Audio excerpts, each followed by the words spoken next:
Shalom a todos, bienvenidos a este nuevo encuentro. En el día de hoy vamos a dar inicio a nuestro curso La historia de la Kabbalah y los grandes cabalistas con un regalo especial porque estamos transmitiendo en vivo para la comunidad de YouTube.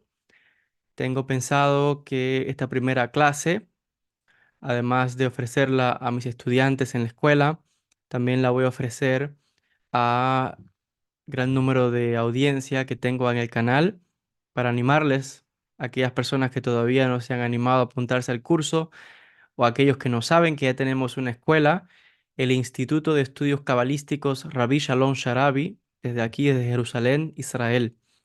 Así que decirles primeramente que, bueno, vamos a hacer una pequeña introducción sobre este curso. Estoy aquí ahora conectando mi teléfono para ver las personas que van a ir conectándose a la transmisión y tomar luego algunas preguntas. Primero que nada, también quiero hacer un anuncio a los estudiantes que están registrados al curso, la membresía de la escuela. Recuerde que puede ir a nuestra página, puede ir al internet joelbenhabib.org, va a la sección que dice cursos. Ahí hay un link que lo va a llevar directamente a nuestra escuela, el Instituto de Estudios Cabalísticos Rabbi Shalom Sharabi, y ahí usted podrá, bueno, registrarse como estudiante, adquirir los diferentes cursos. Si lo desea, también puede hacerse miembro, o sea, adquiere la membresía y tiene acceso a muchos más materiales. Bueno, todo esto lo hemos hablado en las clases anteriores. Yo quería anunciar para los estudiantes que están registrados al curso. Recuerden que las clases son cada sábado, Motzei Shabbat, o sea, después de Shabbat, hora de Israel. Pero el nuevo anuncio es que la próxima clase que viene va a ser a las 9 de la noche, hora de Israel. O sea, cada cual tiene que ver su horario en cada país y asegurarse que sea 9 de la noche, hora de aquí de Israel, que es cuando vamos a comenzar. Y 9 de la noche porque acaban de cambiar la hora. Y con el cambio de hora sucede de que antes teníamos la clase a las 8, pero ahora va a ser a las 9 porque cambiaron la hora. Entonces, este es el anuncio que quería hacer a partir del próximo sábado.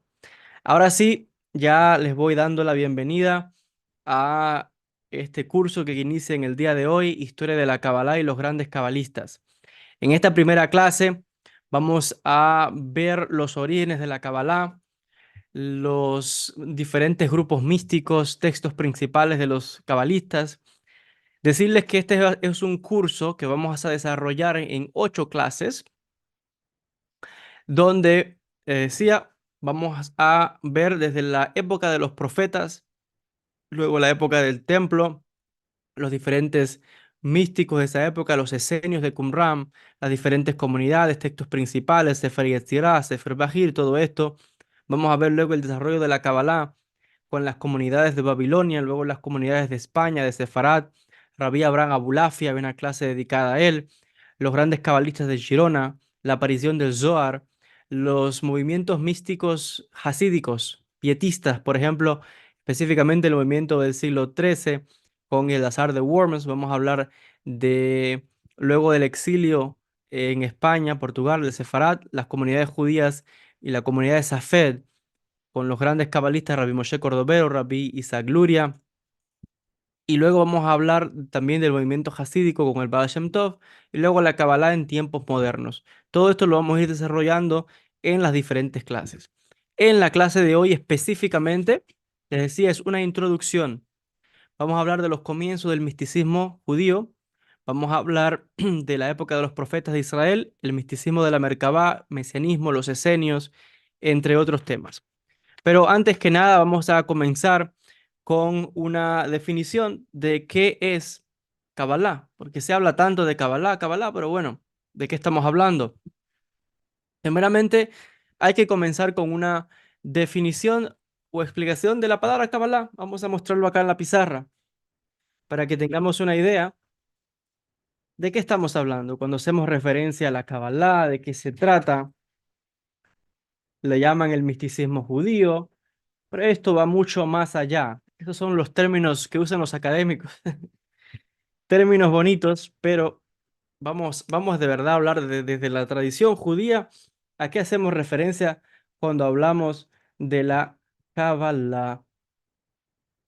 Aquí pueden ver en la pizarra, así se escribe, no sé si se puede apreciar bien. Kabbalah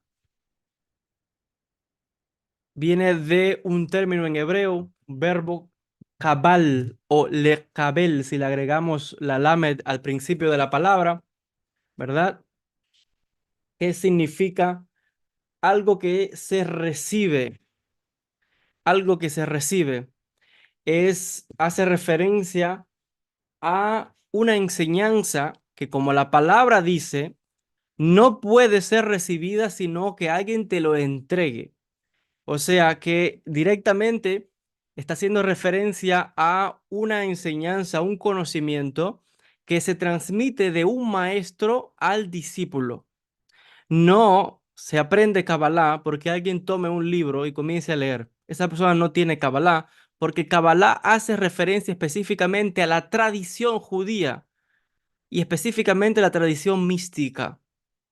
Entonces, si alguien toma un libro y lee cualquier cosa, esa persona no tiene Kabbalah porque ¿de quién la recibió? Kabbalah también les decía, la pregunta que se hace cuando alguien dice, yo conozco Kabbalah, la pregunta es ¿con quién estudiaste? ¿Con quién aprendiste? ¿Quién es tu maestro? Esto es muy importante porque eso te va a indicar a la línea de transmisión de enseñanza a la que cada cual está sujeto. ¿A qué escuela pertenece cada persona? Entonces, es importante tener esto presente porque, les decía, uno siempre pertenece a una escuela, a una tradición que a su vez recibe de un maestro que recibió de otro maestro y de otro maestro y así una cadena ininterrumpida hasta llegar a los autores, Rabbi Isaac Luria, Rabbi Moshe Cordovero, etcétera. Entonces, Kabbalah por definición misma no es algo que se aprende solo. Como hoy día todo el mundo hablando de Kabbalah porque escuchó una frase, se leyó un libro o algo y se pone a hablar de Kabbalah o a enseñar Kabbalah. No. Kabbalah, como dice, tiene que estar conectado a una tradición de maestros, un conocimiento, una tradición, una mesorá. Esto es muy importante porque de hecho lo vamos a ir explicando a medida que desarrollemos la clase del día de hoy, para que vean cómo se fueron transmitiendo estas enseñanzas de maestro a discípulo, de generación en generación, hasta llegar a nuestros días. Por ejemplo, yo tengo diferentes líneas de Mesorá, de Kabbalah, por diferentes maestros. Entonces, por ejemplo, por mi maestro, el Rav Shimshon Lowenstein Shelita, de la Yeshiva Betel, tengo una Mesorá, una tradición que viene de mi maestro, que viene también de los Jajamim y de los maestros de esta línea de la Yeshiva Betel, que viene del Rashash Rabbi Shalom Sharabi, y así sucesivamente hasta llegar a Rabbi Isaac Luria. También tengo de mi maestro una Mesorá que viene de su compañero de estudios, que a la vez es discípulo de, del discípulo principal del Rascaduri. Me estoy limitando a mencionar nombres porque no quiero mencionar nombres por respeto a mis maestros que viene a la vez del Raf Kaduri directamente, en una línea de mi enseñanza. Aquí en esta escuela donde estudio, en esta yeshiva, es una escuela que tengo una mesorá que viene de muchos maestros, específicamente de la línea de los grandes místicos de Slovatka y de los místicos, de los jajamín, de los rabinos que vienen de Vilna. Entonces, vemos que cada uno se conecta a una escuela, a una enseñanza. Uno no se inventa las cosas del aire. Entonces, por definición, Kabbalah tiene que ser entregada y el estudiante recibe. Como dice, recibí de mi maestro. Esto es por definición con la palabra Kabbalah, es muy importante. Y siempre hace referencia a un conocimiento, una enseñanza relacionada con la Torah. Kabbalah, hay que decir que es el cuarto nivel de interpretación de la Torah, del texto de la Torah. Como pueden ver, tengo acá conmigo, les voy a mostrar. Este es el Tanaj, lo que llama en español la Biblia hebrea. Aquí está el Tanaj. Entonces, aquí dentro del Tanaj están los primeros 5 libros de Moisés. Esto que tengo acá, los primeros 5 libros, Génesis, Éxodo, Levítico, Número, Deuteronomio. Entonces, esta es lo que llamamos la Torá per se.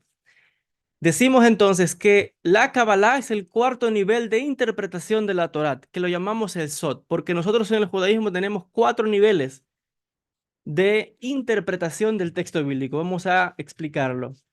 Esto se ilustra fácilmente con la famosa frase o la palabra pardés. Vamos a explicar para que se entienda.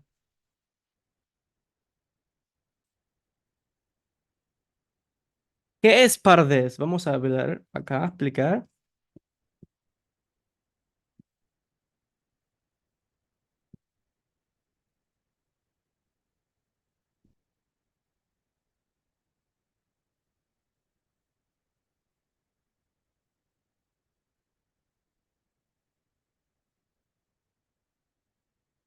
Pardés hace referencia a la iniciación en los misterios, en los secretos del mundo espiritual.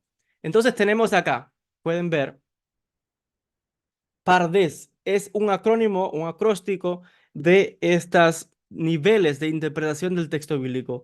Peshat, Remesh, Derash y Sod. El Peshat es la parte simple, o sea, cuando alguien habla el texto bíblico, la Torá, lo que dice y la parte simple, lo más sencillo, eso es el Peshat, la parte literal.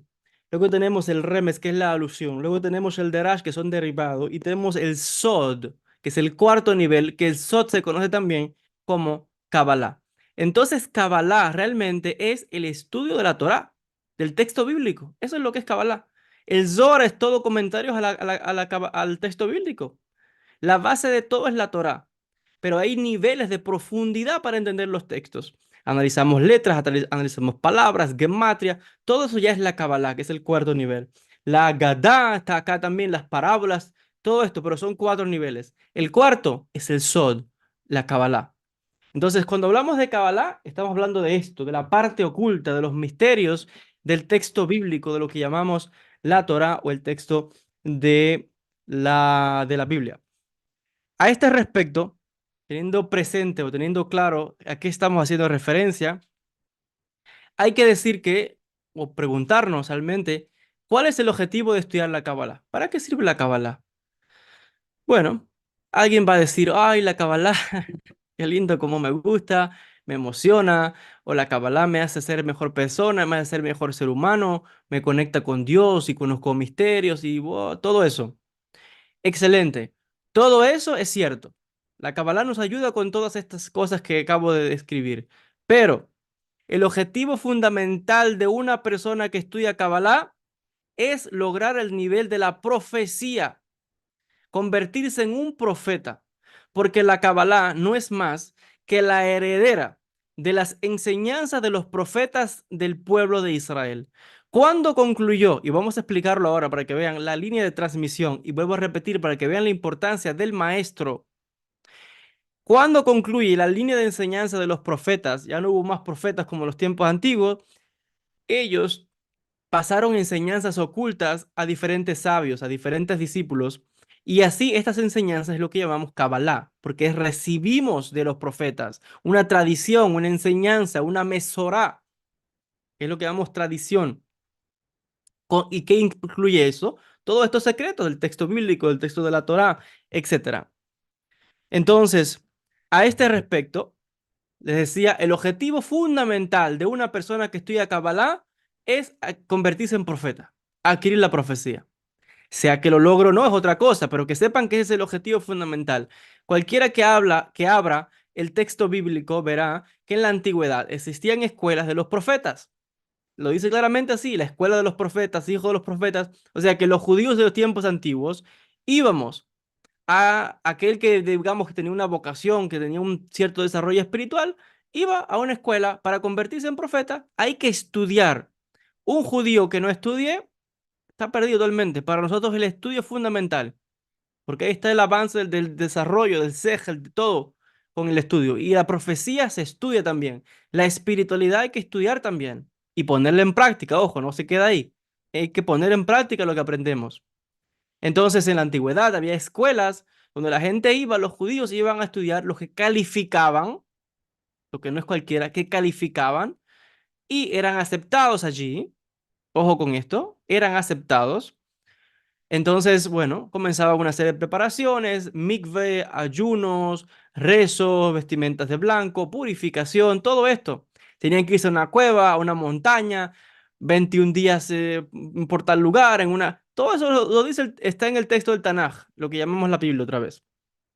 ¿Vale? Esto para que tengamos una idea. Y así igual, en el día actual, tenemos escuelas donde vamos a estudiar también la Kabbalah, que no es todo el mundo, sino que también otra vez hay que calificar. Ya esto lo hemos explicado en las diferentes clases, hay un nivel muy fuerte. Esto es más allá del judío normal. Incluso va más allá de gente que están al nivel de rabinos. La gente que estudia la Kabbalah se entiende que ya ha pasado por todos esos niveles. O sea, que ya domina, que estudia todos estos niveles. La parte del Peshat, el Remes, el Derash y el Sod.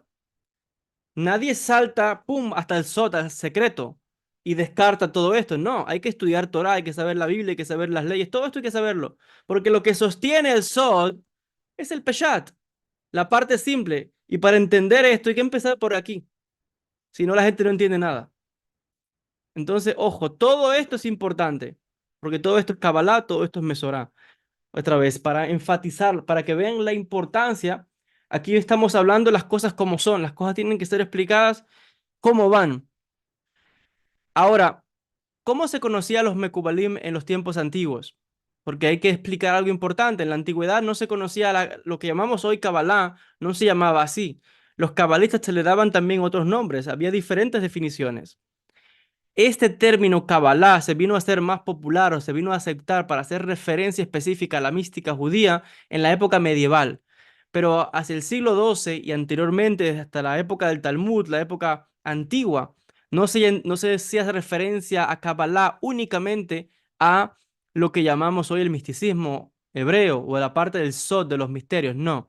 Kabbalah en la antigüedad era una palabra que sí se usaba, pero hacía referencia a una tradición, algo que se entrega, algo que se recibe. Hasta en el hebreo normal que se habla aquí en Israel hoy, cuando alguien va a un restaurante o una tienda y le entrega un recibo, es kabel, o sea, está haciendo referencia al Kabbalah, que es un recibo que está recibiendo la persona. ¿Cómo se conocía a los Mekubalim antes o cómo se conocía esta ciencia? Esta ciencia se conocía como Jochmata Penimi, la sabiduría interior, o sea, la parte más oculta del texto bíblico, del texto de la Torá. A aquellos que estudiaban estos misterios se les conocía como Yordea Merkabah, aquellos que descienden en la Merkabah, el carruaje de fuego, porque vamos a explicar de esto luego, de cómo se estudiaban las disciplinas de la Merkabah, lo cual vamos a aclarar también ahora. También a este respecto hago una salvedad. Los dos grandes temas que se estudian en la Kabbalah son el Maaseh Bereshit, los misterios de la creación, y el Maaseh Merkabah, los misterios del carro de fuego, el trono de Dios, la visión del profeta Ezequiel. Maaseh Bereshit tiene que ver, como les decía, con todos los misterios de cómo se creó el universo, cómo funcionan las estaciones, los tiempos, las estrellas, cómo se fueron desarrollando todas las cosas que tienen que ver con el Tzimtzum, la Sefirot, todo ese mundo de inicio, tiene que ver con los misterios del Maaseh Bereshit. Toda esa parte de los primeros capítulos del libro de la Génesis. Cuando hacemos referencia al Maaseh Merkabah, hacemos referencia a los misterios de la visión del capítulo 1 de Ezequiel, Ezequiel el Anabí, el profeta, que tiene que ver con el trono de Dios, la Merkabah. Entonces, el Masé Merkabah hace referencia a cómo el creador, el Ein Sof, dirige toda la creación, su estructura, los mundos, lo que tiene que ver con los ángeles, demonios, los misterios del trono de Dios, todo ese aspecto de cómo dirige el creador y cómo elevarse, subir a esos mundos espirituales, tienen que ver con los misterios del Masé Merkabah. Para más información sobre estos dos temas, puede ir a la escuela joelbenjavi.org, cursos, y ahí lo va a llevar a la escuela nuestra, el Instituto de Estudios Cabalísticos Rabbi Shalom Sharabi. Verá que hemos dado ya dos cursos, precisamente uno sobre el Maseh Bereshit y otro sobre el Maseh Merkabah. Así que los que quieran profundizar, los animo a suscribirse, a ir a la escuela. Son dos cursos basados en la Kabbalah que recibió Rabbi Yosef de Jicatilla. Y digo que especifico esto porque hay otros cabalistas que recibieron otros secretos sobre esos mismos temas. Vale. Seguimos entonces. Decía que los cabalistas se conocían en tiempo antiguo como Yordea Merkabah, los que descienden en la Merkabah. También se les conocía como Baalea Sod, los maestros del Sod, del misterio, de los secretos o del secreto. Y de ahí que hubieron muchos maestros, muchos cabalistas que tenían el sobrenombre o el título, vamos a llamarlo así, de Baal, Baal Shem. Maestro, Baal Shem significa maestro del nombre, amo, dueño del nombre. O sea, del nombre divino, eran maestros que sabían cómo utilizar los nombres de Dios, lo que llamamos la verdad con las letras hebreas, que sabían cómo utilizar el nombre de Dios y los misterios relacionados con las letras, etcétera.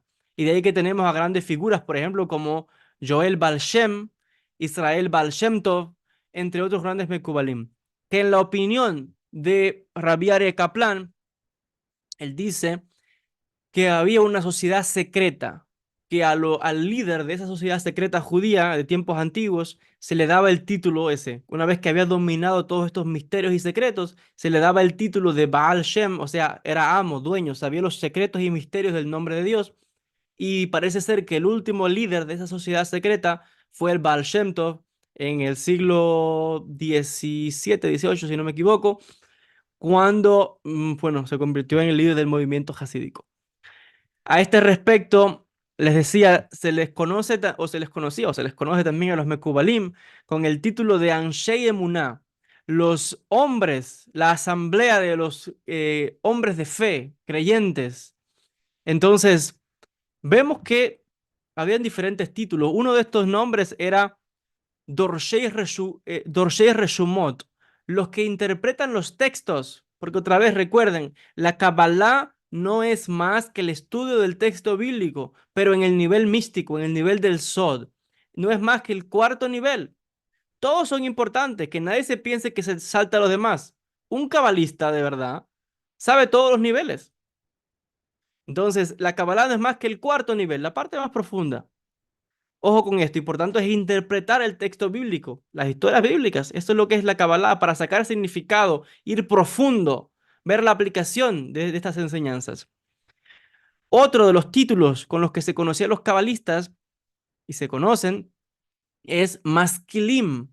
Maskilim son aquellos que tienen entendimiento. Maskil viene de Segel. El Segel es un tipo de entendimiento, pero de un nivel muy, muy amplio. Más allá que la Jochma, que la Binah, es un nivel muy, muy elevado. Y esto viene directamente del libro de Daniel. Vamos a leerlo directamente para que vean. Como explicaba, todo lo que hablamos acá es con las fuentes.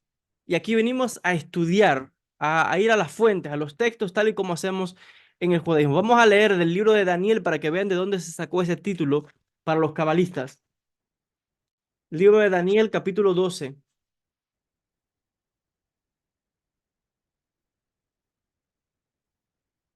De ahí se toma este título de Masquilim, por los entendidos. Daniel capítulo 12, el verso 3. Vamos a leerlo.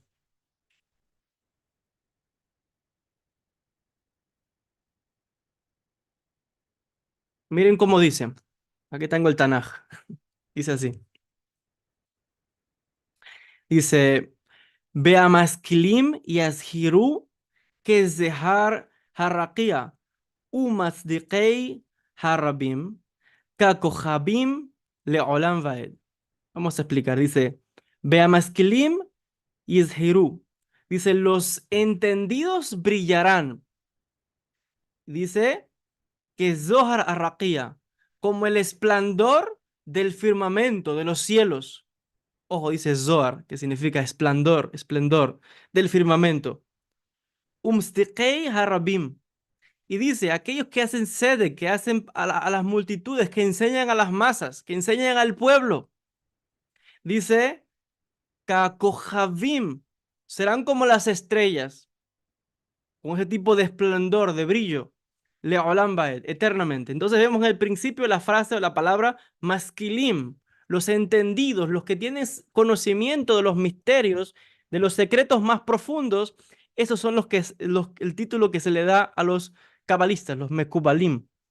Entonces, para que vean que estos eran los títulos que se le daban o los nombres con los que se conocía antiguamente, pero hacia la época medieval se va a ocurrir el fenómeno de que cuando se habla de Kabbalah, igual que hasta el día de hoy, hace referencia, todo el mundo lo asocia única y exclusivamente con la tradición mística de la Torá, con el cuarto nivel que es el Sod. Así que esto es muy importante que lo tengamos presente. Dentro de unos instantes vamos a hablar ahora sobre esta tradición que va a pasar, como les decía, la Kabbalah no es más que la heredera de la tradición de los profetas. Los sabios del tiempo antiguo que guiaban al pueblo de Israel eran los profetas, los Nevi'im. Entonces, a este respecto, cuando sabemos que se destruye el primer Bet HaMikdash, el templo, ocurre el primer exilio en Babilonia, y sucede de que pues hay un retorno, ¿verdad? Pero ya no es igual. Ya no hay profecía. Sí existe, como existe todavía hasta el día de hoy, niveles bajos de la profecía, porque la profecía tiene diferentes niveles. Y entre esos niveles está lo que se llama la nevuá, que es profecía. Está el bat kol, una voz celestial que se escuchaba. En el siglo I se habla mucho de esto. En el Talmud se habla también de una voz, que se vio una voz celestial que daba anuncios y decía ciertas cosas. Ese es el bat kol.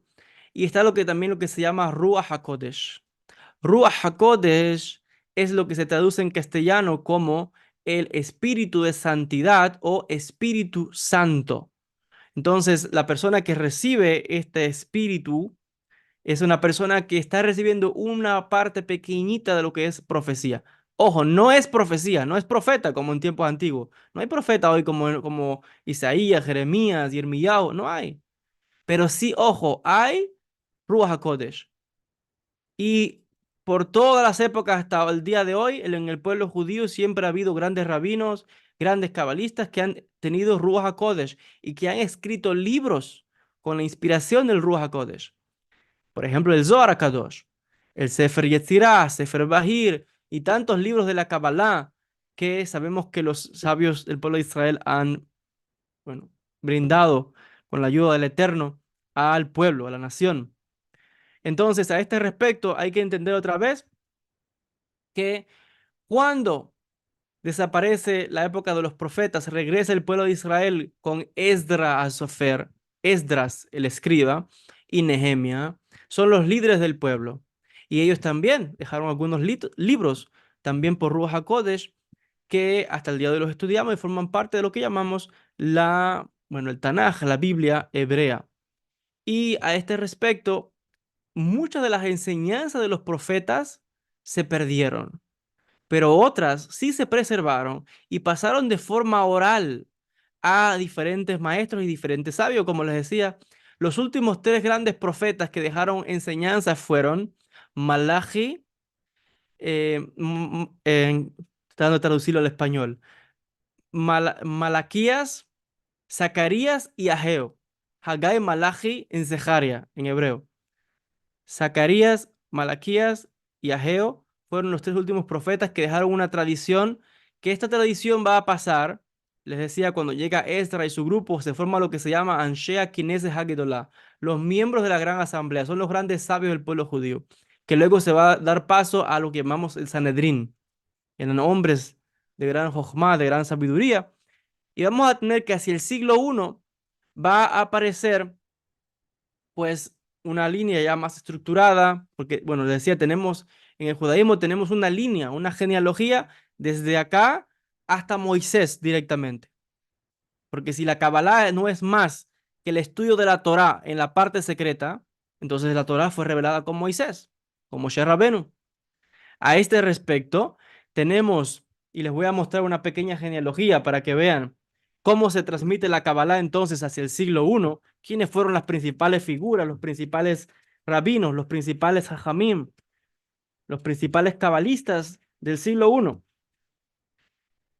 Voy a escribir acá y decir algunos nombres, siempre haciendo la salvedad de que los cabalistas no son más que los mismos rabinos. Los mismos rabinos que enseñan leyes, que enseñan Torah, son los mismos que saben también los secretos. No hay separación, no hay diferencia. No es que el cabalista es una cosa y el rabino otra. No. Los cabalistas son rabinos, son judíos observantes de la Torá, de las leyes, de la halajá, todo. Es solo que son rabinos que también se dedican a estudiar los misterios.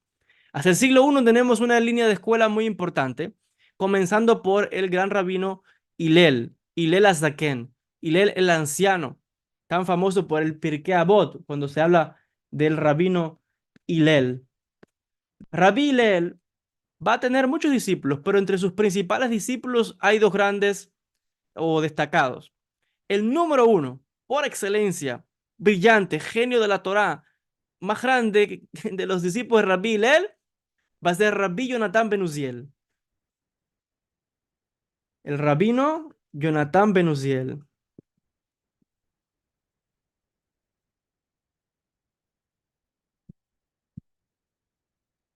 También va a tener un discípulo, el discípulo, digamos, el más pequeñito, el que menos sabía de todos, que se convirtió luego en el líder de la generación de los judíos, va a ser Rabí Yohanan ben Zakkai.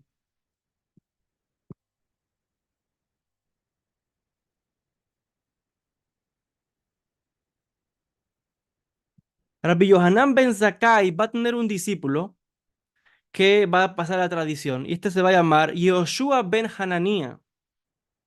Rabbi Yoshua ben Hananía, hijo de Hananía.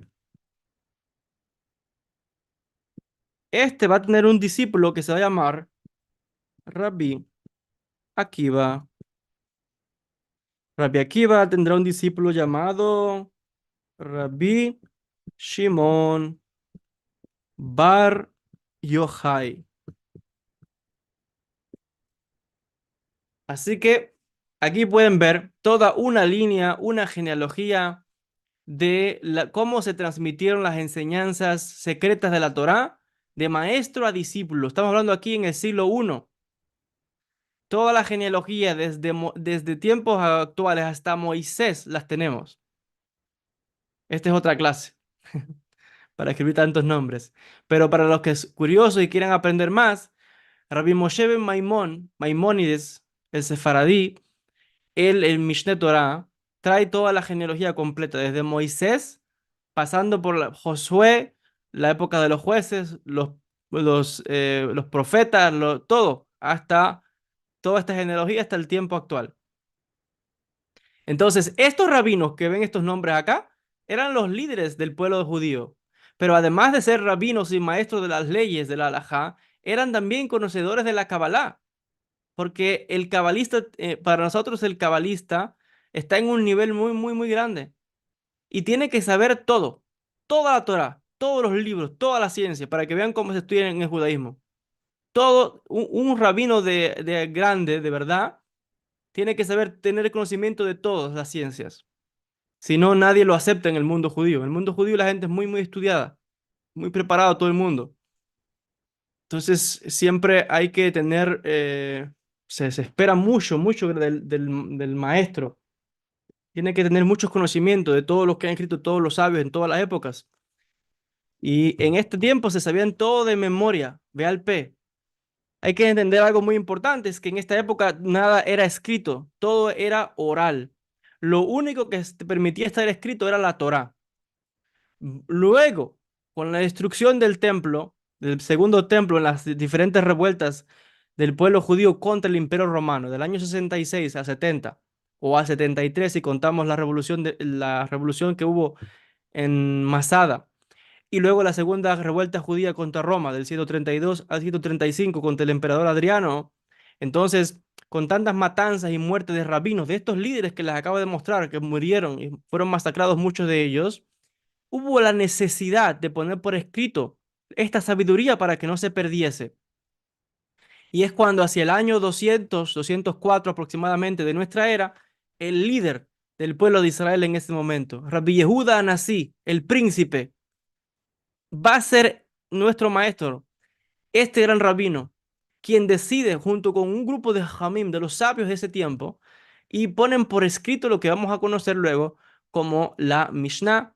Vienen unos otros rabinos y dan comentario a esto, y la Mishnah y la Gemara conforman lo que llamamos el Talmud, que no es más que la recopilación de las enseñanzas orales del estudio de la Torá escrita. Esto es importante. Y va a ser por ese mismo tiempo cuando empiezan a aparecer también los primeros libros de Kabbalah. Va a ser por esas fechas donde va a aparecer también el Sefer Yetzirah, va a aparecer también el Sefer Bahir, como vamos a explicar. Porque sí hay que decir que muchos discípulos iban tomando notas, privadas para sí mismos. Y eventualmente esas notas fueron pasando a diferentes discípulos y se fueron compilando en códices hasta que vamos a tener que aparecen estos libros. Y les decía, acabo de mencionar acá algunos textos importantes como el Sefer Yetzirah y el Sefer Bahir. Voy a hablar un poquito más de estos libros ahora, pero antes yo quiero hacer una salvedad en cuanto a una figura muy importante, que va a ser la figura de Rabbi Jonathan Ben Uziel. Pero, ¿saben qué? No, vamos a aclarar algo sobre el Sefer, sobre estos libros. Sefer Yetzirah, Sefer Bahir. Sefer Yetzirah es una obra, no sé si los que la han leído, han estudiado, es una obra que hay todo un misterio, ¿no? Dice, wow, el que estudia ese libro puede crear un golem. Es un texto que, bueno, habla realmente sobre la Sefirot. Es un libro que nos habla también sobre el mundo de los ángeles, nos habla del Telí, nos habla de las constelaciones, nos habla del tema de la reencarnación. El Sefer Bahir también es una obra, perdón, Sefer Bahir, sí, Sefer Bahir nos trae comentarios sobre los ángeles, trae comentarios sobre la reencarnación. Trae también explicaciones sobre los diferentes textos y misterios del texto de la Torah, etc. Entonces tenemos aquí dos textos principales que en la opinión de algunos sabios, el Sefer Yetzirah, pues va a venir de la mano del gran Rabbi Akiva. Y yo sé que algunas personas habrán escuchado que el Sefer Yetzirah viene de Abraham Avinu. Eso no está comprobado realmente porque es una, digamos que una idea que tuvo más fuerza en la época medieval, cuando en los manuscritos que tenemos, al final aparece el nombre Abraham. Y la gente, alguien pensó y dijo, bueno, si es Abraham, pues tiene que ser Abraham Avinu. Pero no es el caso. Tenemos en la Kabbalah que este texto, Sefer Yetzirah, viene probablemente de Rabbi Akiva, como todo lo que tenemos en el Talmud viene de la escuela de Rabbi Akiva. Entonces, a este respecto, es probable que Rabbi Akiva iba enseñando esto a sus discípulos. Estos fueron tomando notas, fueron escribiendo y en una o dos generaciones pusieron por escrito estos libros, aparecen estos libros. Igual sucede con el Sefer Bahir, que se atribuye a Rabbi Nehunia ben Akaná y a su discípulo Rabbi Ishmael ben Elisha, que fueron también grandes cabalistas de aquel tiempo, como vamos a hablar un poquito más sobre ellos más adelante. Ahora sí, vamos a hacer una aclaración sobre un gran cabalista, el gran rabino Jonathan Ben Uziel, a quien tuve el mérito de hace unos meses visitar su tumba en Galilea, aquí en Israel.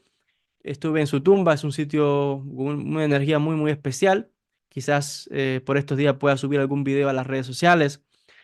Déjenme decirles de que Rabbi Jonathan Ben Uziel, maestro, genio de la Torá, de los grandes Mekubalim de verdad, que podía obrar grandes obras, aquellos jamín que podrían resucitar a los muertos incluso en aquella época. Hay que decir que Rabbi Jonathan Ben Uziel, discípulo de Rabbi Hillel, pero el discípulo número uno, discípulo por excelencia. Y los sabios dan una comparación y dicen que el discípulo de Hillel, el que menos sabía de nada, el menos de menos, el más pequeñito de todos, que en este caso era Rabbi Yohanan Ben Zakkai, que se convirtió en el gaón de la generación, el líder de la generación. Pero el que menos sabía, dicen que sabía toda la Torá, todo de memoria, todo el Tanaj, toda la Biblia de memoria. Sabía todos los secretos del Pilpul, sabía todos los secretos del lenguaje de los ángeles, sabía el lenguaje de los árboles, sabía el lenguaje de los pájaros, de los animales, sabía todos los secretos del Maaseh Bereshit y los secretos del Maaseh Merkabah, y sabía todos los misterios de la reencarnación y mundos y secretos muy profundos. Y dice, es el que menos sabía. Ahora imagínense ustedes, el que más sabía de los discípulos de Rabbi Hillel, Rabbi Jonathan Ben Uziel. Si esto que describí es Rabbi, el que menos sabía, imagínense cuánto sabría este hombre, que dicen que cuando se sentaba a estudiar Torah, aparecía un círculo de fuego que empezaba a dar vuelta y envolver como un fuego en redondo. Y dicen que un pájaro, un ave que volase por encima de él era fulminada en el instante. Para que sepan la grandeza y la sabiduría de Rabí Jonatán Ben Uziel, que de hecho fue el único apto, elegido por los sabios de su época para hacer la primera traducción autorizada de la Torá al arameo. ¿Por qué? Porque Rabí Jonatán Ben Uziel había recibido una tradición, una mesorá, directamente de los últimos profetas del pueblo de Israel, de los profetas que ya les mencioné, Ageo, Zacarías y Malaquías. Rabí Yohanan, Rabí Jonatán Ben Uziel tenía una tradición que él recibió directamente. Y fue el que, como conocía estos en profundidad, pudo traducir del hebreo al arameo los escritos de los profetas, para que vean la grandeza de los sabios de aquella época. Y teniendo esto presente, quiero hacer una aclaración, una salvedad muy importante. Fíjense que en aquella época, ya les hablé que en la Kabbalah hay dos grandes misterios: el Maaseh Bereshit y el Maaseh Merkabah, los misterios de la creación y los misterios del carro de fuego. Ahora, en aquella época no crean que es como hoy, que aquí estudiamos de todo y sabemos todos los temas. En aquella época no.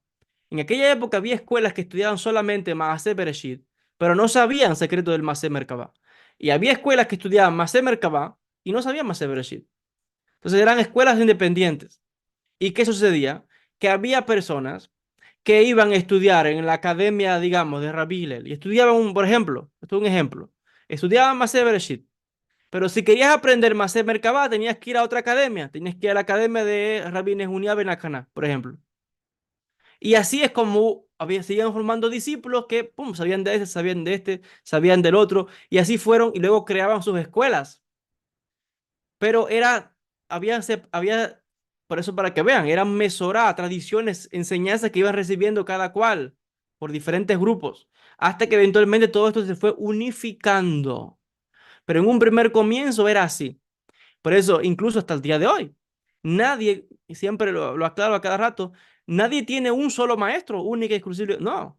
En el mundo judío tenemos muchos maestros. No es extraño para un judío ir a estudiar con este maestro y con el otro y con el otro y con el otro, porque todo el mundo es judío.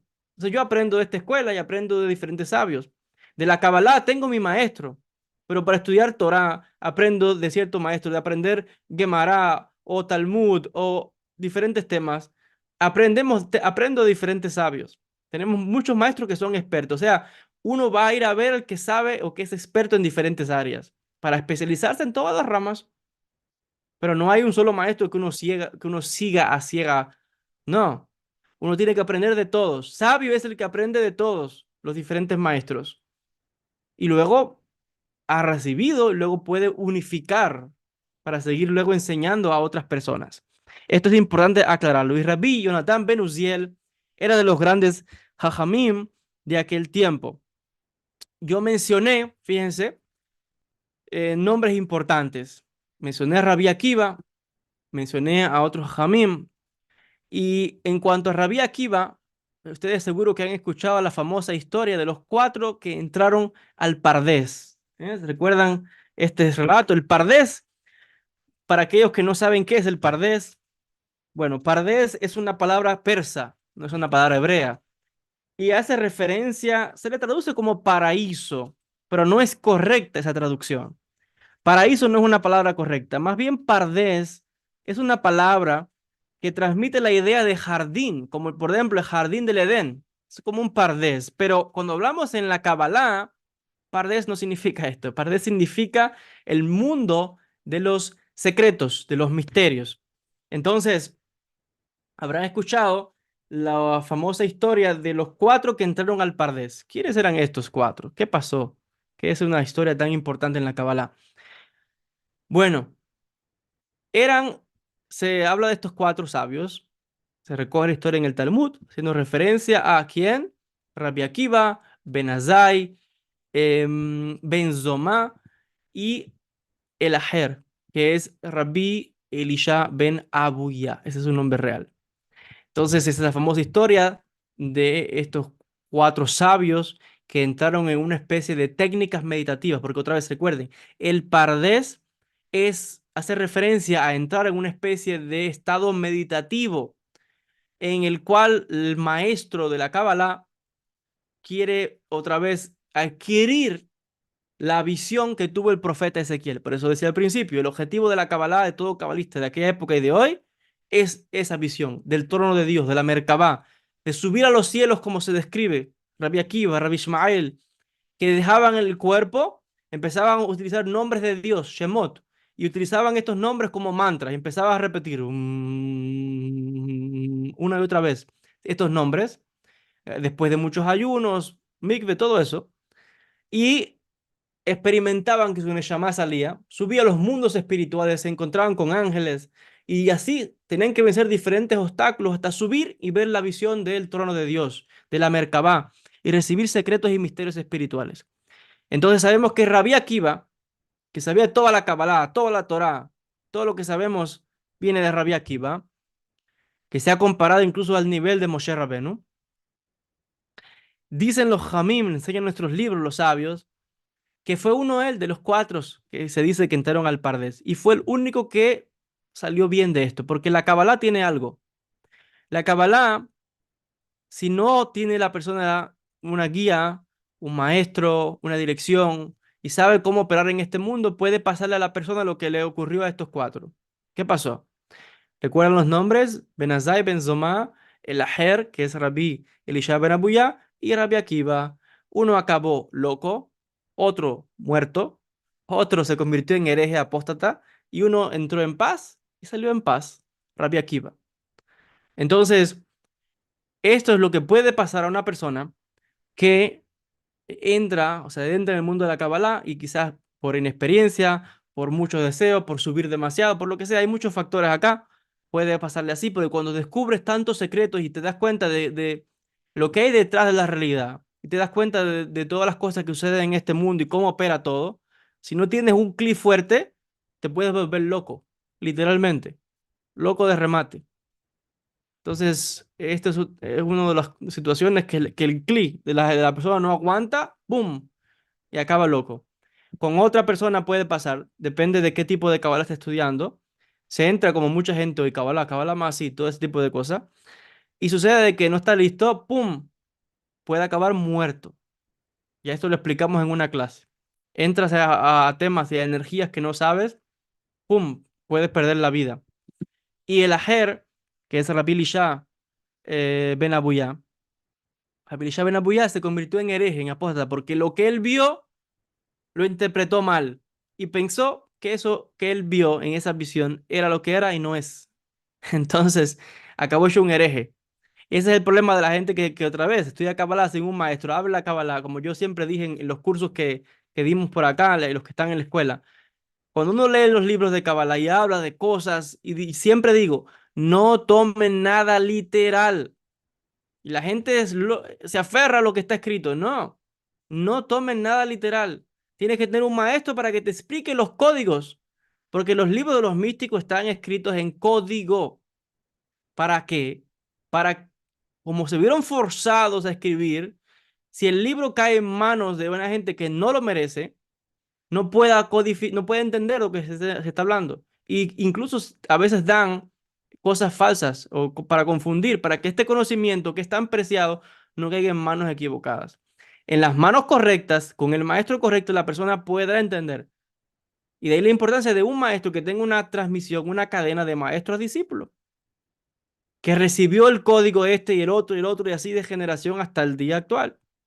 De lo contrario, se puede entender mal. E incluso este gran rabino, Elisha Ben Abuya, a un nivel tan grande que todo el mundo estudiaba con él en esa generación, tuvo una visión del mundo espiritual y vio una cosa que lo confundió y acabó que renunció a todo, a Torah, no creía en nada, bueno, tremendo.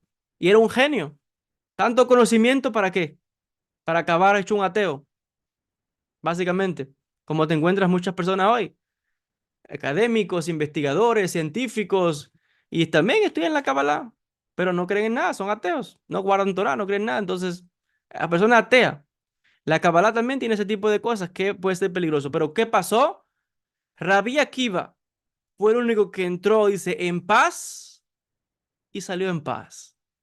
Entonces, Rabí Akiva es el modelo que queremos imitar, es el maestro que él, cogió las cosas con calma, no se emocionó mucho con lo que voy a ver, que si no voy a ver, que si voy a aprender, no. Él entró, vio lo que tenía que ver y salió en calma. Por eso decía él que estas cosas, cuando estudies estas cosas, que no te afecten. Oh, calma, no hay apuro. Todo es un proceso, poco a poco. Hay que entender, estudié un material, no lo entendí, no se desespere. Sigue estudiando, siga profundizando. Le aseguro que poco a poco le llegará la respuesta. Va a ir a otro libro y va a escuchar las respuestas. Se va a encontrar con un maestro, con alguien. Wow, le va a poder hacer una pregunta, le va a aclarar. Pero no se desespere a saltar conclusiones si usted no sabe. Sea humilde, escuche. Así es como se aprende, así es como se crece. Entonces, esta es la famosa historia, les decía, de los cuatro sabios que entran al Pardés. Y hablando nuevamente de Rabbi Akiva, ya les explicaba que de él se dice que fue de los que recibieron, o perdón, del que reveló el misterio del Sefer Yetzirah, del cual ya he hablado sobre esto.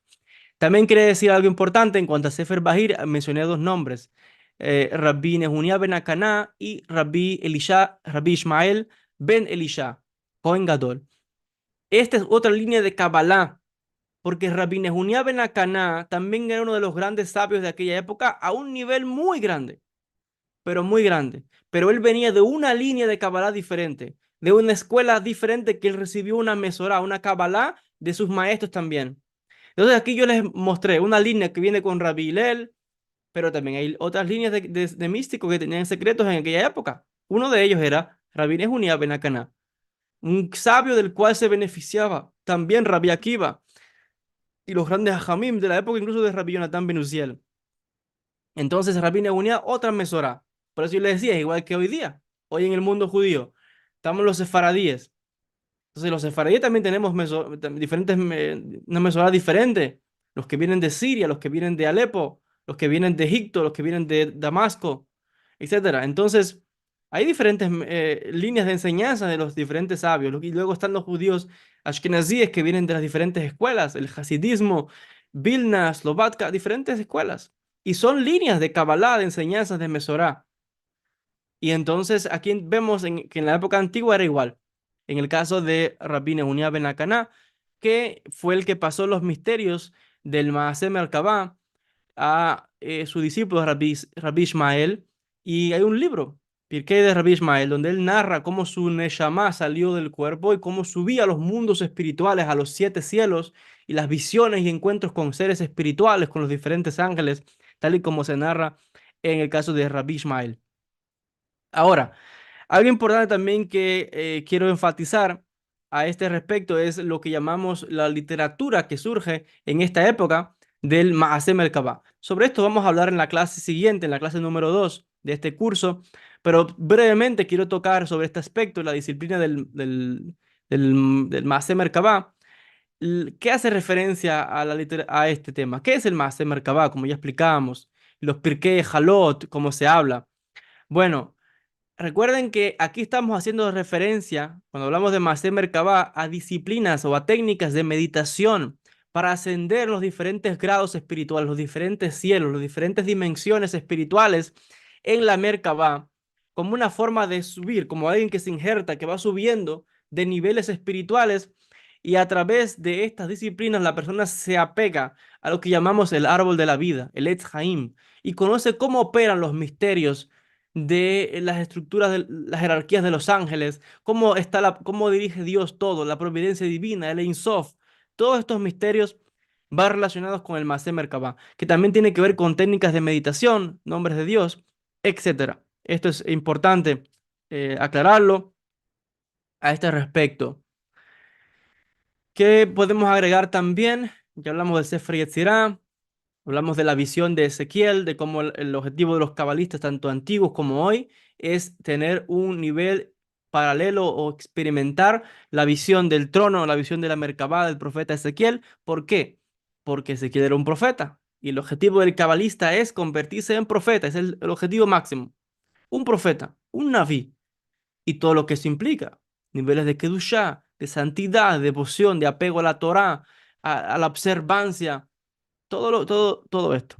Ahora, quiero hablar finalmente de un grupo importante de místicos en el siglo I.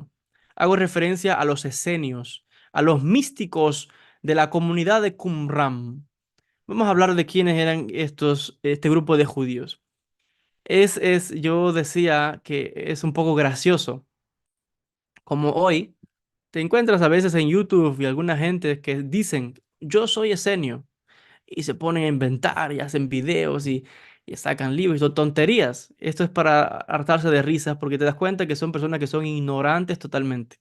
No saben lo que es los esenios, no conocen, no han leído los libros, no saben nada de los esenios. Los esenios era un grupo de judíos cerrado, totalmente, le decía, de judíos. Para nada transmitían enseñanzas que fueran para los no judíos o más allá del mundo judío. Incluso dentro del mundo judío no era todo el mundo. Es un grupito selecto de hombres místicos, santos, devotos, que, como voy a explicar ahora, se tienen que retirar al Mar Muerto, a Qumran, por un hecho histórico que tiene lugar cuando los macabeos, macabim, los macabeos con Yehuda Macabí, cuando los macabeos, recuerden, luchan contra los griegos y expulsan a los griegos, recuerden Hanukkah, recuerden esa historia. Los macabeos logran la victoria, expulsan a los griegos y acontece que, bueno, llegan y se reúnen los sabios judíos y dicen, perfecto, Baruch Hashem, y ahora tenemos que coronar un rey, vamos a instalar el reino de Dios sobre la tierra y tenemos que buscar al heredero del rey David, porque el Mesías tiene que venir del rey David. Y los macabeos, que después que han luchado tanto, dijeron, no, no, no, no, cálmense que aquí somos nosotros los que estamos en control aquí de esto. Aquí surgieron los problemas y hubieron divisiones y pleitesías entre los judíos en esa época. Y los macabeos quedaron en su lugar y de hecho fundaron una dinastía, la dinastía de los Hasmoneos, que duró diferentes generaciones, creo que fue casi 200 años. El último de los reyes, que en realidad no se considera de los Hasmoneos, pero que se casó con una de estas personas, fue Herodes, Herodes el Grande. Pero bueno, en el principio, cuando los macabeos llegan a Jerusalén, sucede que esto causó problemas porque se quedaron en control. Ellos no podían gobernar porque ellos no eran de la línea de David. Ellos eran de la línea de Aarón, eran sacerdotes, Coanim. Todos, Yehudá Macabí con todos sus hermanos eran de los sacerdotes. ¿Qué acontece? Que llega un momento en que hay todo un problema en el templo porque los sacerdotes del templo también se empiezan a negar a hacer sacrificios, a servir al templo. ¿Por qué? Porque no están de acuerdo con el gobierno nuevo que hay. Son judíos y todo, pero no están de acuerdo porque están haciendo las cosas no como es nuestra tradición. Y los sacerdotes del templo causan como una especie de rebelión. Los macabeos van, hay una lucha, ahí matan un grupo de sacerdotes.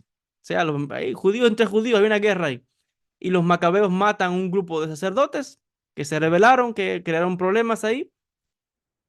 Algunos se pasarían se rendirían y pasarían al bando de los macabeos, pero les decía ahí, los que se negaron murieron y un grupito pequeño que quedó se fue de Jerusalén y se fue al desierto. Porque dijeron, los macabeos dijeron, ustedes no van a servir en el templo, no quieren servir acá, no hay problema, váyanse. Nosotros también somos Coanim. Los macabeos eran sacerdotes. Entonces, ¿qué hicieron? Estos no quieren, pum, mataron unos cuantos, los demás se fueron y ellos mismos pusieron sacerdotes de ellos mismos, porque también eran Coanim. Entonces, este grupito que sobrevive a los sacerdotes del templo se van al desierto y se van a esta comunidad que luego se conocería como la comunidad de Qumran, que es donde aparecen los famosos rollos del Mar Muerto. Cualquiera que haya venido aquí a Israel y va al Museo Nacional de Israel verá que ahí están los manuscritos, los rollos, el rollo de Isaías, que es el más conocido, el más grande que existe. Lo podrá ver usted ahí. No sé si yo he hecho algún video, lo he mostrado, me parece. Entonces, ¿qué sucede? Estos místicos que estaban en el desierto, que se conocen luego como los esenios, porque ellos no se llamaban a sí mismos los esenios. Este va a ser Filón de Alejandría, quien habla de ellos y los menciona y le da este nombre. Estos místicos judíos, ojo, como venían de la estirpe de los Coanim, los sacerdotes, si hay una persona, si hay un grupo que tiene que estar siempre puro, tajor, de entre los judíos, son los Coanim, son los sacerdotes, porque son los que tienen que oficiar en el templo. Y de los judíos, los número uno por excelencia son los Coanim, son los sacerdotes hasta el día de hoy. Por eso es que hasta el día de hoy en la sinagoga, cuando nosotros vamos a leer la Torá, los lunes, los jueves y el Shabbat, primero que a nadie se tiene que llamar a un Cohen, a un sacerdote hijo descendiente de Aarón. El primero que se le da el cabot, el honor de leer la Torá, es al sacerdote. Segundo, a un levita. Y tercero, un Israel. Israel significa ya cualquier judío de cualquier diferente tribu. Hasta el día de hoy. Entonces, con más razón en aquel tiempo, hay todo un libro de la Biblia, el Levíticos, Vaikra, que es todo de las leyes de los sacerdotes, todas las leyes de la pureza. Entonces, estos que se van al desierto, que eran Kohanim, eran de un nivel de Kedushá, de santificación, de pureza, de un nivel más elevado que nadie. Y eran muy rigurosos, muy estrictos. Y por eso es que vamos a ver que entre los libros que nos han quedado de ellos, hay literatura que nos deja ver cómo era esa comunidad, de cómo era un grupo muy, muy, muy cerrado, muy, muy piadosos, con muchos ayunos. Se dedicaban mucho a la mikve, el baño ritual, la inmersión en agua, la purificación, el estudio de los textos sagrados, vivir en una forma de simpleza, de piedad, de santidad. Rechazaban a otros grupos judíos y a lo que pasaba en Jerusalén, toda la corrupción que había, porque era cierto, había corrupción en el siglo I, en el templo y en el gobierno judío, porque otra vez, el gobierno judío no gobernaba. Recuerden que Judea estaba bajo el dominio de Roma. Era Roma la que mandaba y decía lo que quería que hacer aquí. Entonces los romanos ponían y quitaban sacerdotes, sumo sacerdote, era soborno, había de todo. Entonces Judea estaba bajo el control de Roma y había una corrupción ahí de este grupo de judíos, de un grupo pequeño de judíos que era la élite. Entonces los esenios se retiraban de todo eso y ellos se consideraban a sí mismos los elegidos, los únicos. Más que ningún otro judío o cualquier otro grupo que hubiese, ellos eran los únicos, los elegidos, los que de verdad eran escogidos por Dios. Ojo que no es una, no es extraño, porque usted le pregunta a cualquier judío hoy, y todo judío le va a decir, soy yo soy el elegido, yo soy. Si le pregunta a un sefaradí, oh, yo soy el que tengo la tradición. Un ashkenazí, yo tengo la tradición. Un hasídico, el hasídico va a decir, yo. Todo judío dice, yo soy el que tiene la tradición. Entonces, los esenios también, como eran judíos, igual. Sucede entonces de que estos esenios, pues, eran muy apocalípticos. Ellos pensaban de que iba a venir la llegada inminente del reino de Dios, de que iban a venir huestes de ángeles, que iba Dios a enviar a luchar contra las fuerzas de la oscuridad, una lucha de la luz contra las tinieblas, la oscuridad, y cómo vendrían ejércitos de ángeles a salvarlos, a liberarlos. Hablaban era una literatura un poco apocalíptica. Tenían el libro de Enoch entre sus escritos. Entonces valoraban mucho los escritos, los misterios del libro de Enoch, que ya hemos hablado tanto en este canal. Entonces vemos a los esenios, que era un grupo muy, muy reducido, solamente de judíos, no aceptaban a nadie que no fuese judío, y entre los mismos judíos rechazaban a todo el que no se apegara a sus reglas. Una obediencia estricta al líder de la comunidad.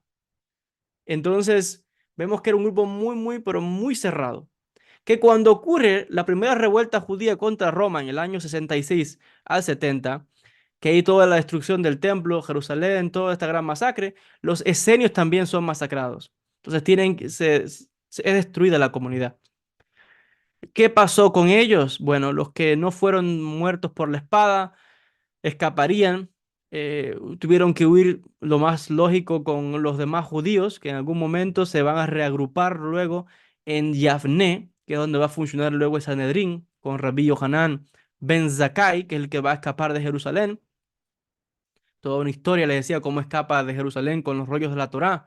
Él finge su propia muerte, lo ponen en un sarcófago y él era para poder salir de Jerusalén porque no se podía salir. Los romanos tenían prohibido todo, la salida.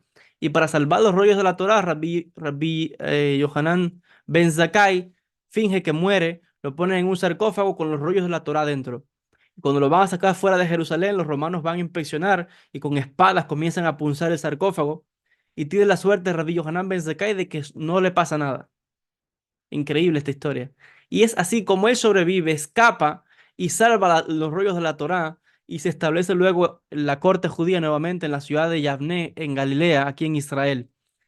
Que también tuve la suerte de estar en este lugar donde se asentó el Sanedrín, la asamblea de los sabios judíos después de la destrucción del templo.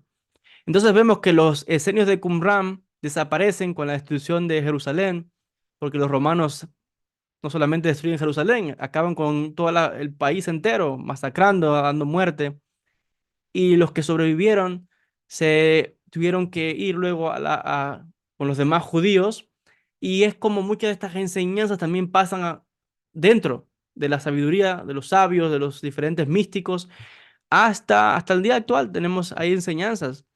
Hay un misterio grande, recuerdo un historiador aquí en Israel que cuando todavía no sabíamos nada del libro de Enoch, el original en arameo estaba perdido, solamente teníamos la versión etíope, y no aparece sino hasta cuando se descubren los rollos del Mar Muerto, que dice este investigador, no sabe cómo, cuando nadie sabía nada de esta la versión original, el Zohar, en una parte, trae una cita, que es una cita directa del libro de Enoch en el original en arameo.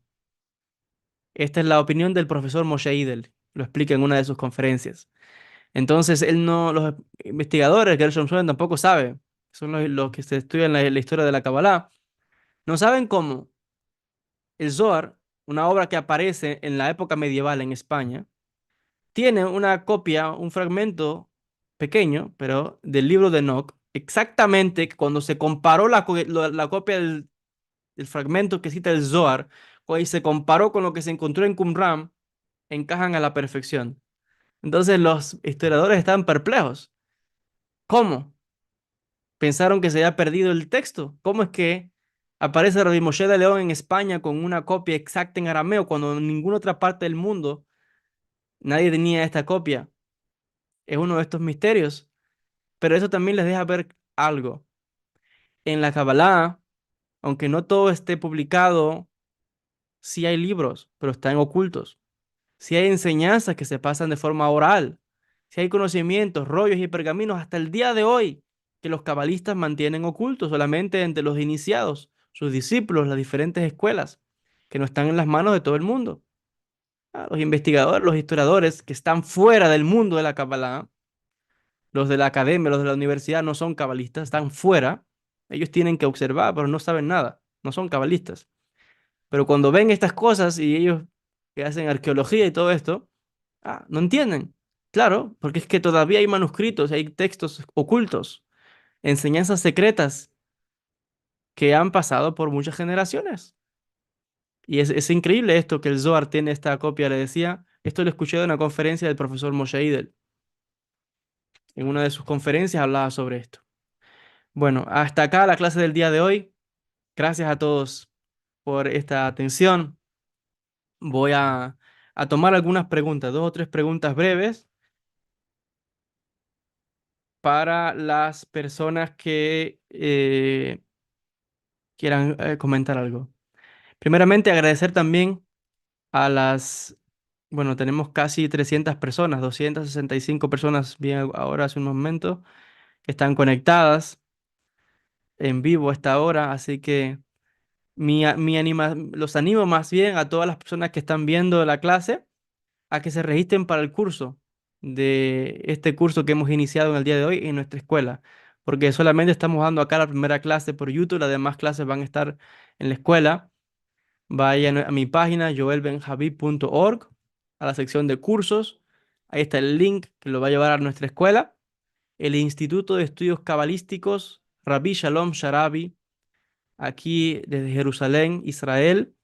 Usted ahí va a poder registrarse como estudiante, Tenemos ya cursos, clases, conferencias. También la persona que lo desea puede em, registrarse en la membresía de la escuela.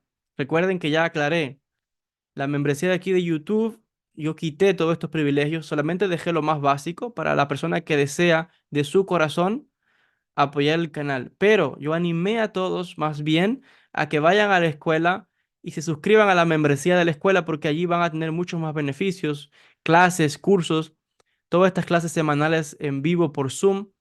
Así que hay mucha enseñanza y muchos conocimientos que van a venir. Gracias nuevamente a todos. Voy a tomar dos o tres preguntas.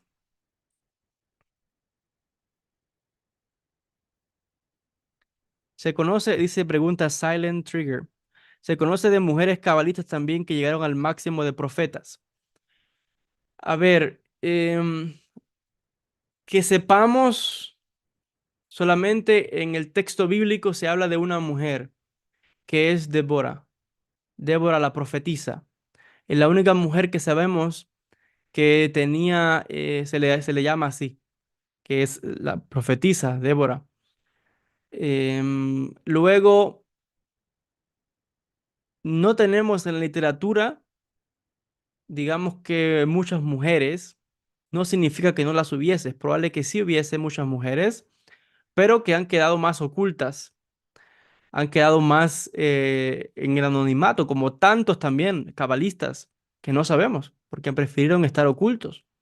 Usted va a cementerios judíos aquí en Israel o en otras partes del mundo donde haya comunidades judías de muchos siglos y va a ver que hay tumbas que no tienen nombre, no porque no sabemos quién estaba ahí, sino que ellos prefirieron incluso su entierro permanecer anónimos y han preferido quedar así ocultos, porque ese es el místico real. El místico real es el que está oculto, eventualmente se tiene que salir toda la luz, sí, pero los grandes de verdad han quedado ocultos. Entonces, si los nombres que sabemos, nosotros pensamos, wow, estos nombres, Rabí Zagluria, este, el otro, sí, son los que conocemos, pero ¿cuántos grandes no han quedado ocultos? Entonces, este es yo, Joel Ben Habib, opino que tuvieron que haber muchas grandes mujeres místicas también, como las hay hoy día. Yo personalmente conozco a muchas mujeres que estudian la Kabbalah aquí en Israel, en la comunidad. Entonces, el místico no es que está haciendo ruido, mucha bulla, no, no, no, tranquilo. Personas normales, una mujer que está casada con su esposo, su matrimonio, sus hijos, todo igual, tranquilo. Pero tiene un nivel de conexión muy profundo con la Torá, con los mitzvot, con la devoción a Kadosh Baruj Hu, que tienen experiencias también místicas, pero no hay que hacer ruido. Hoy y es mucho ruido, no. Las mujeres son más reservadas. Entonces, que hubiesen otras mujeres en la historia judía, por ejemplo, como Judith o Yehudit, pero no sabemos que ella fuese profeta ni nada, sino que más fue como una guerrera, algo así, una heroína, pero místico es otra cosa. Entonces, sabemos, por ejemplo, en el Talmud también se habla de Beruria, la esposa de Rabbi Meir. Rabbi Meir, su esposa era como un rabino esta mujer. Sabía toda la Torá, de memoria también, completa, y daba también consejos e instrucciones a otros rabinos y sabios y le escuchaban sus consejos. Era experta en los conocimientos. Sabemos, por ejemplo, también en la época medieval, las hijas de Rashi también eran expertas en estos temas de la Torá. Sabemos de las hijas de Rabbi Yosef Haim el Ben Ishai, Alaba Shalom, que también sabían toda la Torá y sabían de alajá y de leyes y eran tremendas estas mujeres. Y hoy en el mundo judío hay muchas y muchas mujeres. Aquí en la comunidad judía hay muchas mujeres que han escrito libros de Kabbalah, que escriben libros de historia judía, de la vida judía, del misticismo. Y son más y más aquí en la comunidad ortodoxa, ojo. Muchas mujeres publicando libros y muchos libros de Kabbalah. Ahora, a nivel así de Gaón, de Mekubalim, no. Pero sí a un nivel muy, muy grande, que han alcanzado muchas mujeres en el pueblo de Israel. Entonces sí hay místicos, tanto hombres como mujeres, en la tradición del pueblo de Israel.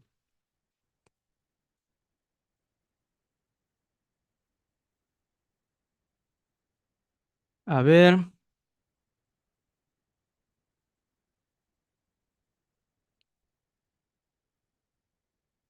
Vamos a tomar otra pregunta. Le envío desde acá una bendición a Amalia, Angélica, Adriana Ramírez Carrera, hija de Gudelia. Que reciba refuá Shalomá, refuá Tanef, refuá Taguf, que salga bien en esta operación. Todo lo bueno, toda la luz, que el Eterno la acompañe y que todo salga bien. Amén.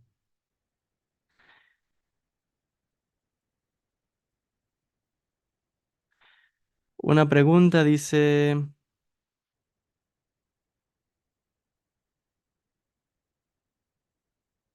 voy a tomar una pregunta más. Aquí en Israel ya va a ser casi la 1 de la mañana. A ver acá.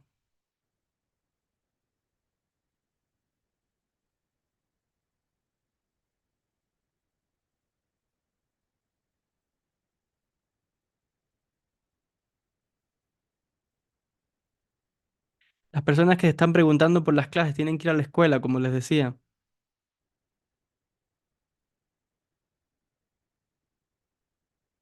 A ver.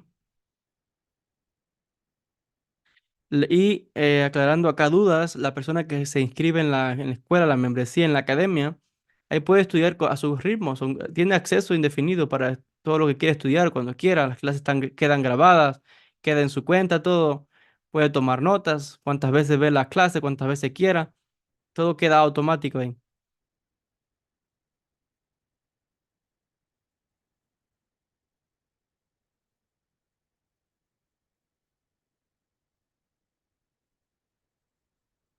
Dice acá,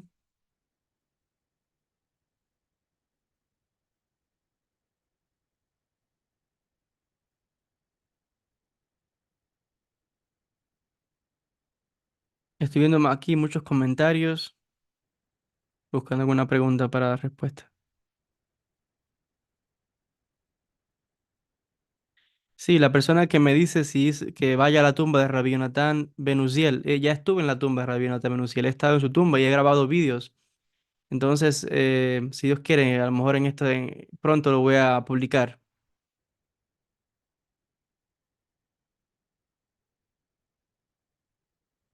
Refuáshele para la sanidad de Pedro, que sus conductos de sangre sean limpiados y el sistema del cerebro sea acelerado y limpiado, que tenga pronta recuperación de cuerpo y alma. Amén. Refuáshele para esta persona, a nombre de Carlos, que escribe. Refuáshele salud y todo lo bueno. Amén.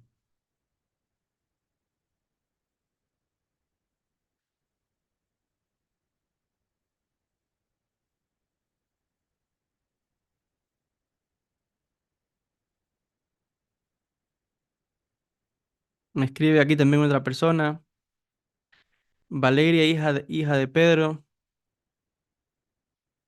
Refuáshele sanación, bendición, protección espiritual,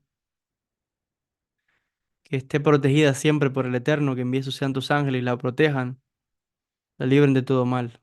Amén.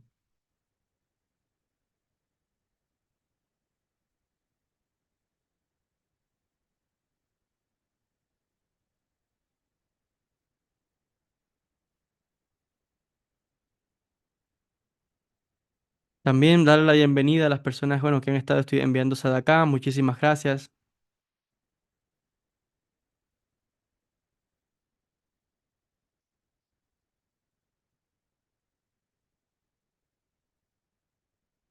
Alguien pregunta si hay algún viaje de estudios acá en Israel.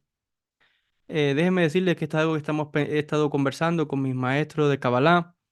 Quizás más adelante incluir la opción de traer personas aquí a Israel, ya sea no solamente para, bueno, como ir a lugares cabalísticos y demás, pero estamos pensando en desarrollar la opción para aquellas personas que puedan y lo deseen venir a estudiar con nosotros aquí a Jerusalén por 1 semana, a estudiar Kabbalah, ir a los lugares sagrados, al Kotel, a las tumbas de los Sadikim, y estudiar con nosotros, con mi maestro, conferencias y todo esto.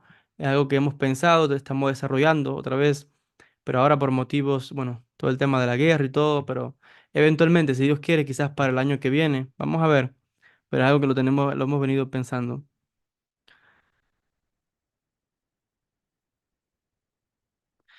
Bueno,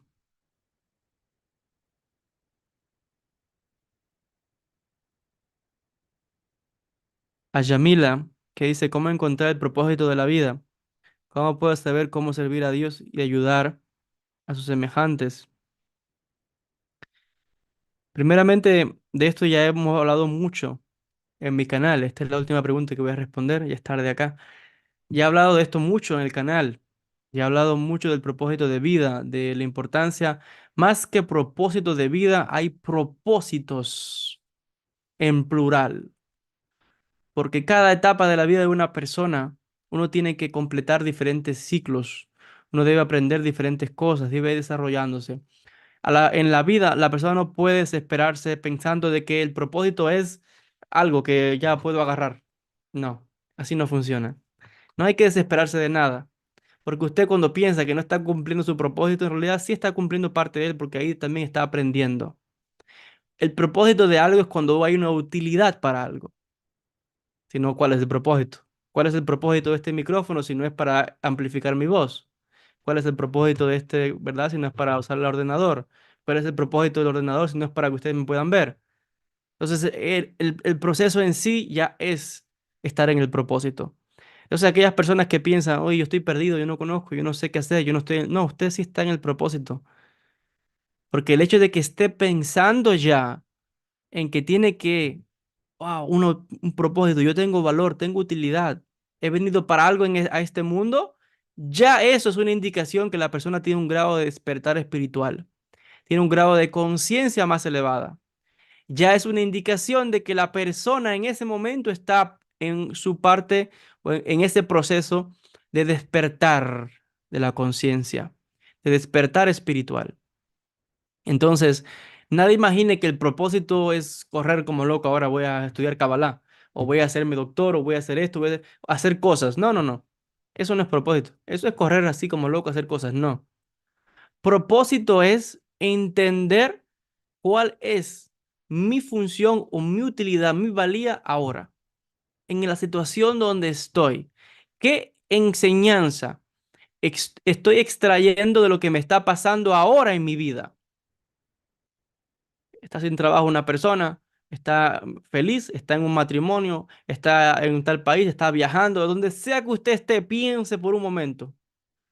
¿En qué etapa de su vida usted está? ¿Dónde usted vive? ¿Quién es mi familia? ¿Quiénes son mis vecinos?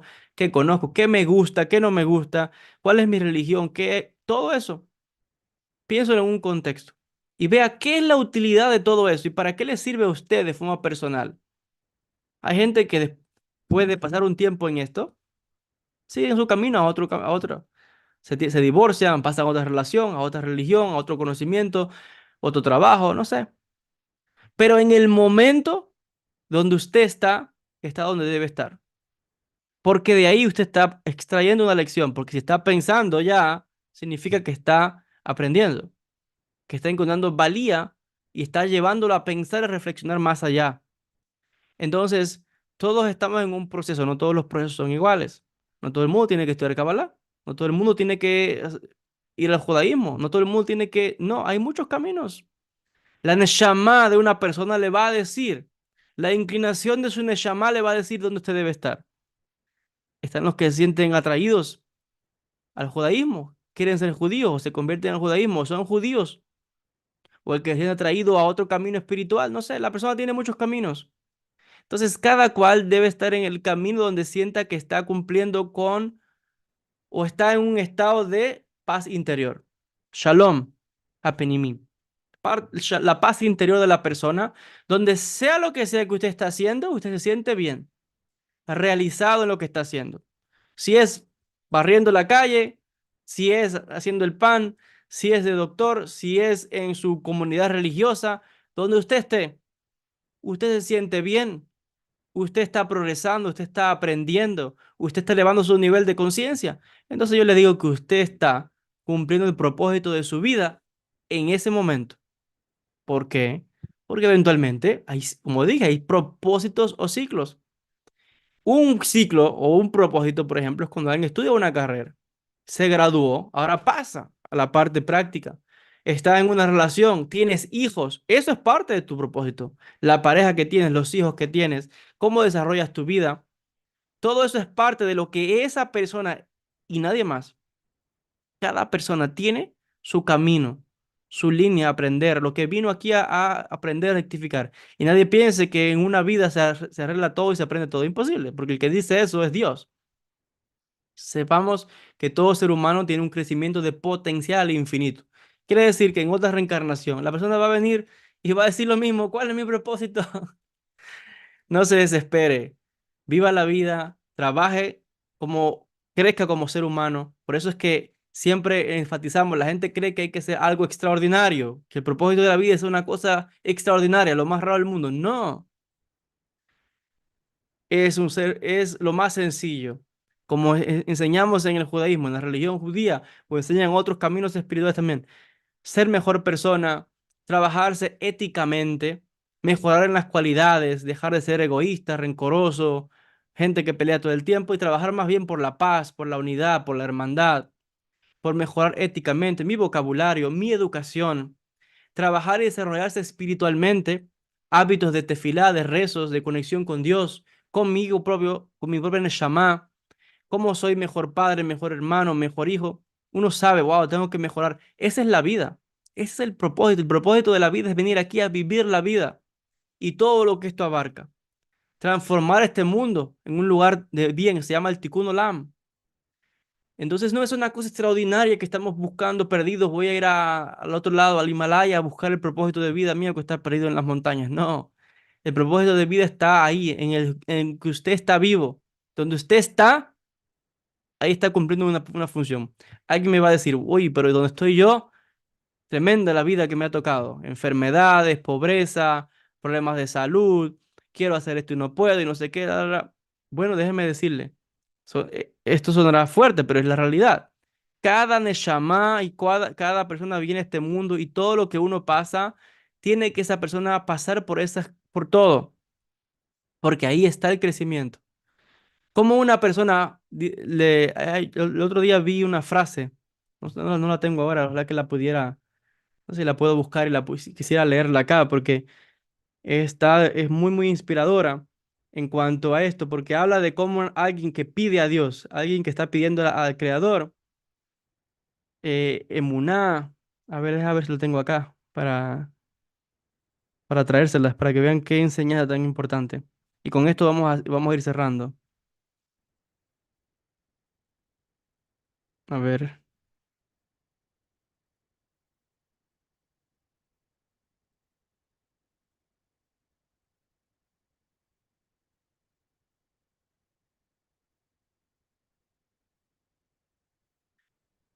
a ver acá.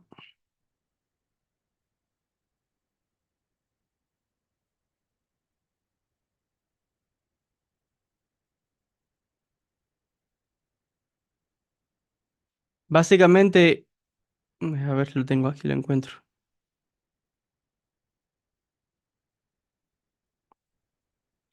A ver.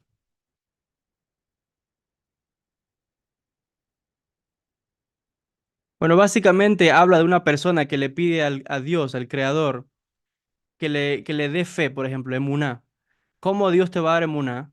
Te envía una situación, un problema donde estás, wow, hay una guerra, aquí en Israel, por ejemplo, hay una guerra, hay un ataque, hay un problema, hay pérdida de economía, problema, wow, ¿qué hago?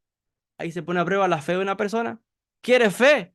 Tienes que pasar por la prueba. Después de eso vas a salir de ahí fortalecido, pero tienes que pasar por esa dificultad. ¿Cómo una persona puede confiar más en Dios? Viene, pum, la persona se enferma. Y ahora eso lo lleva al rezo, a la tefilá, a acercarse al Creador. Pero tuvo que pasar por esa situación para que ahora pueda, wow, confiar más en la divinidad. Y así, cada situación, como una persona puede agradecer la salvación de una dificultad, si no es primero pasando la dificultad. Entonces, vemos que cada cosa que pasa un alma en esta vida, usted va a ver que al final cumple un objetivo, un propósito, que tiene, de hecho, la idea de purificar, perfeccionar, de crecer espiritualmente, de que la persona se eleve a grados de conciencia. pero eso solo se logra a través de la dificultad, de la adversidad, etcétera. Pero otra vez, la persona cuando siente una inclinación en su corazón hacia un camino, debe seguir ahí ese camino espiritual, porque eso es lo que va a llevar a la persona a purificarse, a desarrollarse, a crecer espiritualmente. Y eso se trata, como les decía, el propósito de la vida de alguien va basado en esto, en ese desarrollo de las cosas por las cuales cada uno nos enfrentamos en esta vida. Estoy buscando la cita, pero bueno, no la encuentro ahora. Básicamente la idea que les decía es lo que acabo de transmitirles para que entendamos un poquito cómo, bueno, cómo funciona la vida y cómo funciona esto que acabamos de explicar. Espero que esta respuesta ha quedado clara.